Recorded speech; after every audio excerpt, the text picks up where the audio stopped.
အားလုံးပဲမင်္ဂလာပါဘာမနဲ့တမီကနေပြန်လဲကြိုဆိုလိုက်ပါတယ်ဆရာတော်ဒေါက်တာအိုဘားမားပါနဲ့တမီ knowledge တွေကိုမျှဝေပေးလာတာအခု MSS module တွေလည်းရောက်ပြီဆိုတော့နော် MSS module တွေနဲ့သက်ဆိုင်တဲ့အရိုးတွေအကြောင်းစတာပေါ့နော်အဲ့မှာအခု classical အကြောင်းပြောလာတဲ့ရှေ့ဗီဒီယိုမှာတစ်ပိုင်းပြောပြီးပါပြီအခုဒါသူ့ရဲ့ပြောလက်စတစ်ပိုင်းပေါ့နော်နောက်တစ်ပိုင်းကိုဆက်ပြီးပြောမှာပါနော်အဲ့တော့သူကထူးခြားတဲ့အရိုးထဲမှာပါနေပြီးတော့အဲ့ဒီသူ့ရဲ့ထူးခြားချက်တွေနော်၄ချက်၅ချက်လောက်ဆရာရှင်းခဲ့ပြီးပါပြီနော်အဲ့တော့သူကရေပြားအောက်မှာကပ်ရက်ရှိနေပြီးတော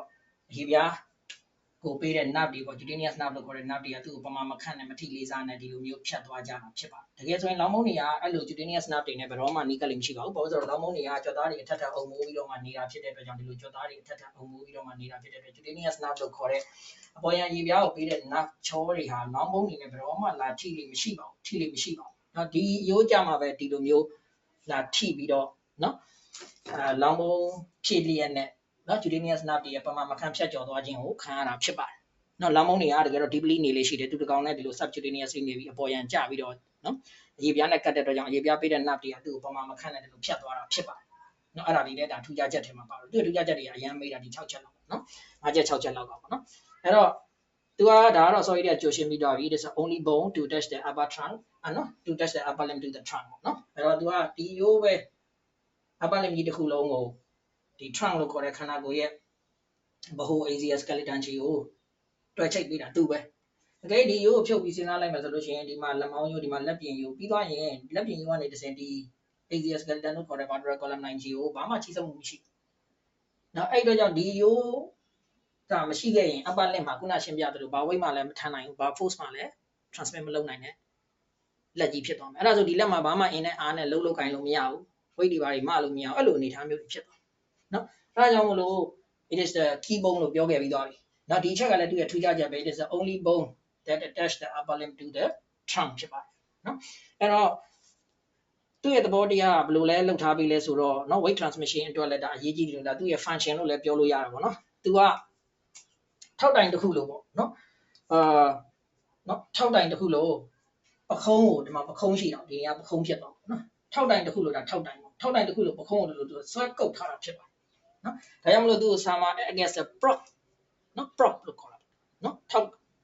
်တောက်တိုင်တစ်ခုလို့ပေါ့နော် to brace back the shoulder ဒီ brace back ဆို shoulder ကိုဒီလို brace back ဆွဲထားတာနော်ဒီ shoulder လို့ခေါ်တဲ့ပခုံးကိုဒီလို brace back လုပ်ပြီးဆွဲထားတာပြီးတော့ရှင်ဒီလိုလို့ဒီနော်ဒီ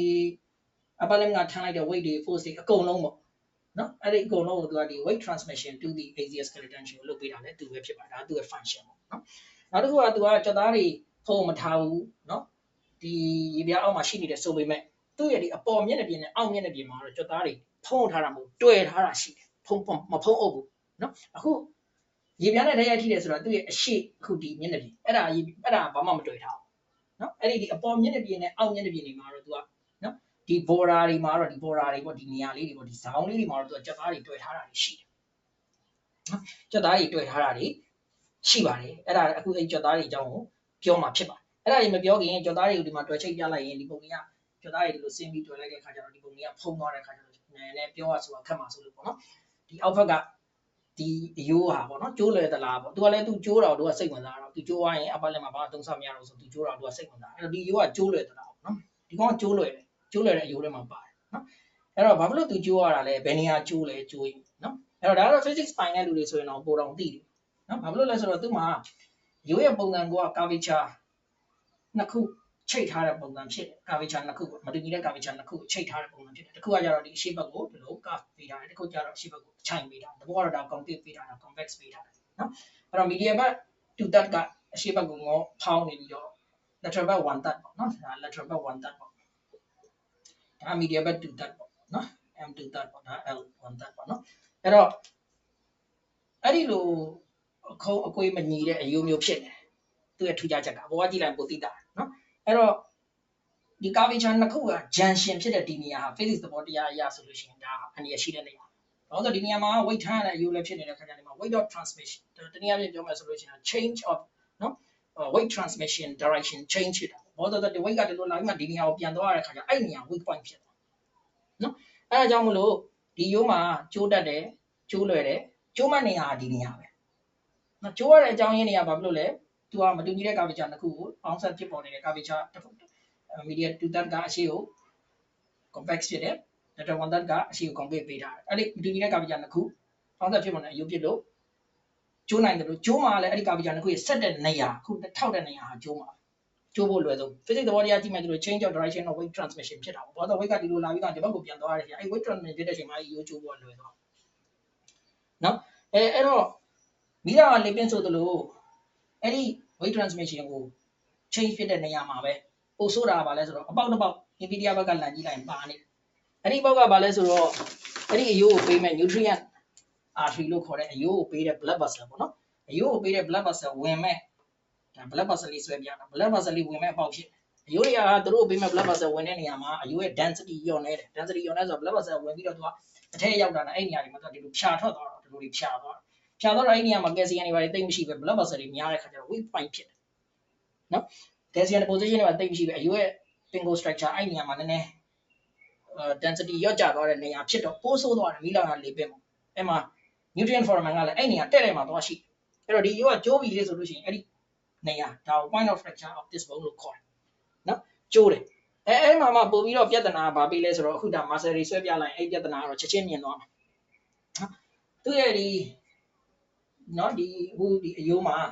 ဒီ lateral back one third ကနေပြီးတော့ deltoid လို့ခေါ်တဲ့လက်မောင်းခေါင်းမောင်းလေးကိုဖြစ်ပေါ်စေတဲ့ကြွက်သားအဲ့ဒီ deltoid ကိုခုဆွဲနေတာလက်မောင်းခေါင်းမောင်းလေးကိုဖြစ်ပေါ်စေတဲ့ကြွက်သားကဒီလိုတွေ့တယ်နော်ဒီနေရာမှာပြောမှဆိုလို့ရှိရင်အရှိဘက် border ရဲ့ lateral back one third မှာ deltoid muscle ကအရှိဘက် border ဆိုတာဒီ border ပေါ့နော်ဒါပေါ်ကြီးကကြည့်လိုက်လို့ရှိရင်ဒီ border ရဲ့ဒီဘက်ဒီနေရာမှာပေါ့နော်ဒီနေရာလေးမှာအခုခြေလိုက်မယ်ပေါ့နော်ဒီနေရာလေးပေါ့အဲ့နေရာလေးမှာသူက deltoid ကြွက်သားကအခုလိုတွေ့တယ်ပြီးတော့လက်မောင်းပခုံးလုံးလေးကိုဖြစ်စေတဲ့ကြွက်သားပေါ့ deltoid ကြွက်သားလို့လည်းခေါ်တယ်ပခုံးကိုလုံးစေတဲ့ကြွက်သားလို့လည်းခေါ်တယ်အဲ့ကြွက်သားအဲ့လိုတွေ့တယ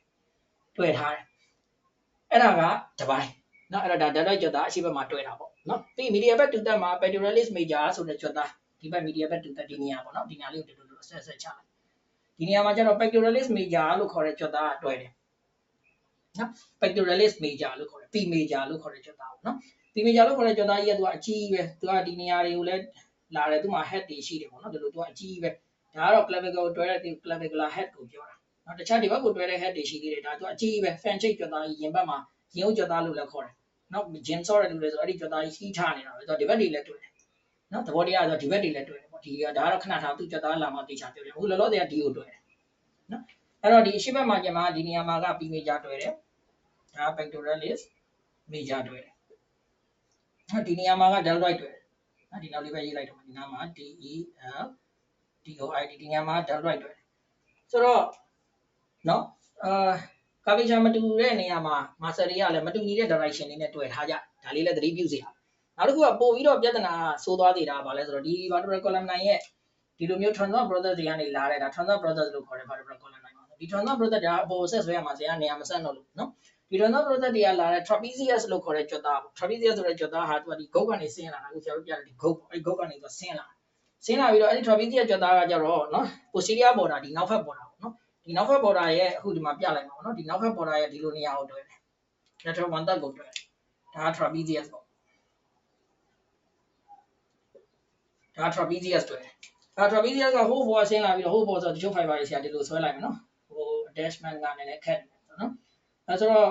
့ဒီလိုတွေ့တယ်နော် trapezius ကဒီ lateral one third ကိုဟိုးပေါ်ဆင်းလာပြီးတော့ဒီလိုတွေ့တယ်ဒါပေါ်ကတော့သူက vertebral column 9ကိုဆက်မဆွဲတာလို့ထားပါတော့ဒီလိုလေးပဲတွေ့အဲ့တော့အဲ့မှာပြဿနာဘာတက်လဲဆိုတော့နော်different direction of pull of muscle ဆိုတဲ့ပြဿနာဖြစ်တယ်နော် trapezius ကသူလှုပ်လိုက်ရင်ကြွက်သားဒီအယိုးအပေါ်ဆွဲတယ် deltoid ကသူလှုပ်လိုက်ရင်ဒီအောက်ကိုဆွဲတယ်ဒါ different direction ပေါ့ပြီးတော့ဒီ pectoralis major ကလည်းသူလှုပ်လိုက်ရင်ဒီဘက်ကအပိုင်းကိုဒီအောက်ကိုဆွဲတယ်အဲ့မှာပြဿနာကဘယ်လိုလဲဆိုတော့ဒီမှာလက်နဲ့ပြတယ်လို့ပေါ့ trapezius ကဒီပေါ်ဆွဲရင် P major ကဒီအောက်ဆွဲတော့ဒီနေရာမှာနော် curvature လဲချိန်တဲ့နေရာလဲဖြစ်နေတယ် medial သူတက်တဲ့ lateral one third စုံတဲ့နေရာလဲဖြစ်နေပြီးတော့အဲ့နေရာမှာ तू က pull of direction ကဒီလိုဖြစ်တယ်အဲ့တော့ဒီရိုးကိုဒီကောင်နှစ်ကောင်လုံးပြိုင်ဆွဲရင်ဒီရိုးကိုစောင့်ချိုးလို့ဖြစ်တော့ဒါကြောင့်မလို့ direct เนาะဒီ different direction of pull of muscle ပေါ့ trapezius ကအပေါ်ကိုဆွဲတယ် deltoid နဲ့ P major အောက်ကိုဆွဲတယ်အကယ်ဒီကောင်သုံးကောင်လုံးပြိုင်လှုပ်တဲ့ခြေဆိုလို့ရှိရင်ဒီရိုးကိုဆွဲလန့်ချိုးလို့ဖြစ်သွားတယ်เนาะအဲ့ဒါကြောင့်မို့လို့ different direction ဆိုတော့ pull of muscle ကလည်းဒါဒီရိုးကျိုးစေတဲ့ထဲမှာပါတယ်အဲ့တော့ဒီရိုးလေးကကျိုးတက်တယ်ကျိုးလွယ်တယ်ကျိုးရင်လည်း upper limb ကဘာမှသုံးစားလို့မရတော့နောက်ပြီးတော့ဒီရိုးလေးမှာထူးခြားချက်တွေအခုပဲရွတ်ပြလာတာအချက်ပေါင်း5ချက်လောက်ရှိတယ်6ချက်လောက်ရှိတယ်ပေါ့နော်ထူးခြားချက်6ချက်ပြီးဒီ6ချက်လောက်ရှိတယ်ဒီ6ချက်ကတော့ဒါ နောက်မင်းတို့ OSP လို့ခေါ်တဲ့ practical မေးခွန်းတွေပေါ့ OSP ဆိုတာလားဒီ practical ပေါ့နော်ဒါပုံလေးတွေကြည့်ဖြေရတဲ့မေးခွန်းတွေမှာဒါအရင်မေးတယ်နော်ဒါ peculiarity မင်းတို့သိရမယ် peculiarity သဘောပေါက်အောင်မယ်ပေါ့လေ peculiarity သိရမယ်ပြီးတော့ဒီသူ့ရဲ့ကျိုးတဲ့ site သိရမယ်ကျိုးတာဘယ်နေရာကျိုးလဲပေါ့နော်ဒါ site of fracture ပေါ့ပြီးကျိုးရတဲ့အကြောင်းရင်းတွေသိရနော်ဆိုတော့အဲ့လောက်သိရင်ကိုဒါသူတို့ကဒါလုံလောက်ပြီပေါ့နော်အဲ့တော့ဒါ clavicle နဲ့ပတ်သက်ပြီးတော့ညှက်ရိုးနဲ့ပတ်သက်ပြီးတော့ MSS မှာသိရမယ့်အချက်ကလေးတွေကိုဆရာရှင်းပြသွားတာဖြစ်ပါတယ်နော်အဲ့တော့ဒါ clavicle ရိုးပေါ့ညှက်ရိုးအကြောင်းတော်တော်လေးသိသွားပြီလို့လည်းဆိုလို့ရပါတယ်နော်အဲ့တော့တကယ်၍ MSS module စတော့မှာဖြစ်တဲ့ MSS module အတန်းတွေပေါ့နော် Saturday Sunday တွေမှာဆရာတို့နော် Saturday Sunday တွေမှာလာမယ့်လတွေထဲမှာပေါ့ January ထဲမှာ Saturday နေ့လယ်ပိုင်းတနာရီ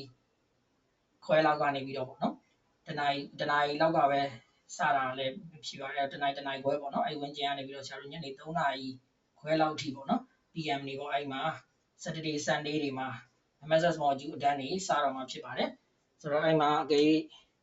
နော်ဒီ MSS module အတန်းတွေမှာဆက်လက်ပြီးတော့အသေးစိတ်လေ့လာခြင်းလို့ဆိုလို့ရှိရင်ဒီ Viber နံပါတ်ကိုဆက်သွယ်ပြီးတော့နော်ဒီအစခင်နော်ကျွန်တော်တို့ enroll လုပ်လို့ရပါပြီဆိုတဲ့အကြောင်းလည်းပြောချင်တာပါပါတယ်เนาะအဲ့တော့အဲ့ဒါလေးလည်းအခုဒီနေ့ဒါပြောပြလိုက်ပါတယ်အဲ့တော့တက်ချင်တဲ့ကျောင်းသားတွေအနေနဲ့ဒါဆက်သွယ်လို့ရအောင်เนาะ Okay ပါ thank you for watching ပါเนาะကြည့်ရှုသူတယောက်ကြည့်နိုင်ကိုကျေးဇူးတင်ပါတယ်เนาะ